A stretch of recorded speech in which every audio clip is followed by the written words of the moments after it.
Why do we put things off, even when we know they're important? It's not laziness. It's fear, overwhelm, and our brain craving comfort.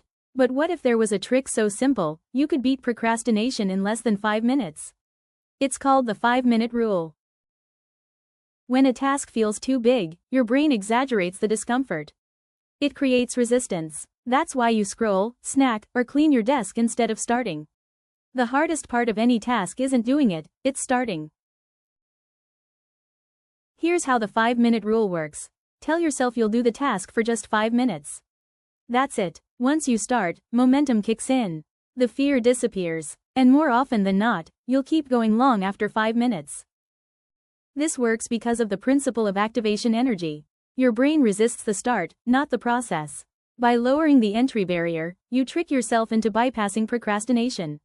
The rule doesn't commit you to finishing, just to starting. Use the 5-minute rule for anything you've been avoiding: writing that report, cleaning your room, starting a workout, reading instead of scrolling. Once you start, the task feels lighter. If after 5 minutes you still want to stop, you can. But most of the time, you won't. Procrastination isn't a life sentence. It's just a loop your brain has learned. And the 5-minute rule is your way out. Start for 5 minutes, build momentum, and watch small starts turn into big progress. This is Be Better, Personal Development. Subscribe for more strategies to build the life you deserve and become better. Thank you for watching.